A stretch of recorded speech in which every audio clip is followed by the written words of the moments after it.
Bible in a minute, Ephesians chapter 5. We're looking at verse 14. We're talking about steps to spiritual maturity. We've talked about walking in the light from verses 7 through 10.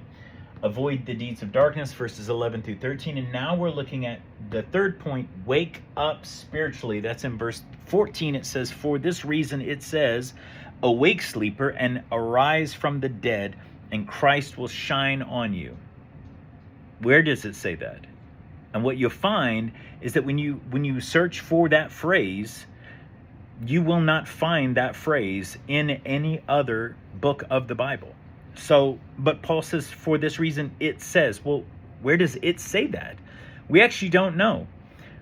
What we do know is from context, what we call 1st and 2nd Corinthians is actually 2nd and 4th Corinthians, which means we are missing the actual 1st and 3rd letters of Corinthians. We know that there are other letters that were written, and we're pretty confident that there were other documents written, possibly by Peter, James, Jude.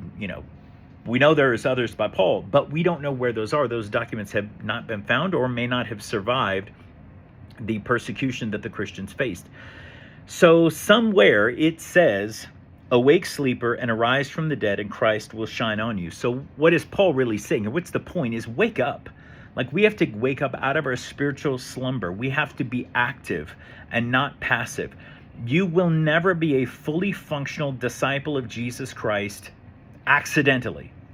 It takes intentional work, intentional effort. It takes you reading the Bible, you praying to God, you engaging in fellowship with other believers and taking steps towards maturity. So you've got to wake up, and you've got to realize that you can't spiritually sleep your way through spiritual maturity. You will never be a spiritually mature believer if you do not take initiative, and if you do not intentionally do the right things and intentionally avoid the wrong things. So that is Ephesians chapter 5, verse 14.